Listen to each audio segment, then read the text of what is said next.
Tanim, the 5 books of Moses, the Law, Torah or Pentateuch, Genesis, Exodus, Leviticus, Numbers, Deuteronomy. Genesis, God creates the universe and fashions humans in his own image and places them in a perfect environment. The humans rebel against God and lose their paradise. The rebellion gets so bad that God wipes out humanity with a flood, but he graciously preserves Noah and his family. Later, God chooses and blesses the family of Abraham, Isaac, and Jacob or Israel and promises them a land for their many descendants. Through this family, God plans to bring a savior to reconcile the sinful world to himself.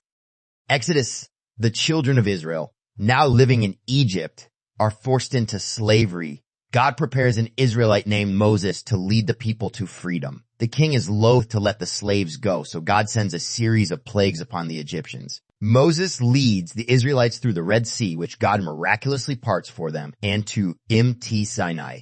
Camped at Sinai, the Israelites receive the law of God, including the 10 commandments. The law is the basis of a covenant between God and people he has rescued. With promised blessings for obedience, the people promise to uphold the covenant. Leviticus, in the law, God establishes a sacrificial system to atone for sins and a series of festivals for Israel to observe as days of worship.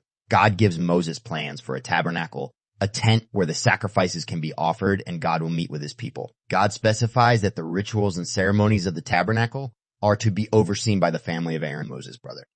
Numbers, the Israelites arrive at the border of Canaan, the land God had earlier promised to Abraham.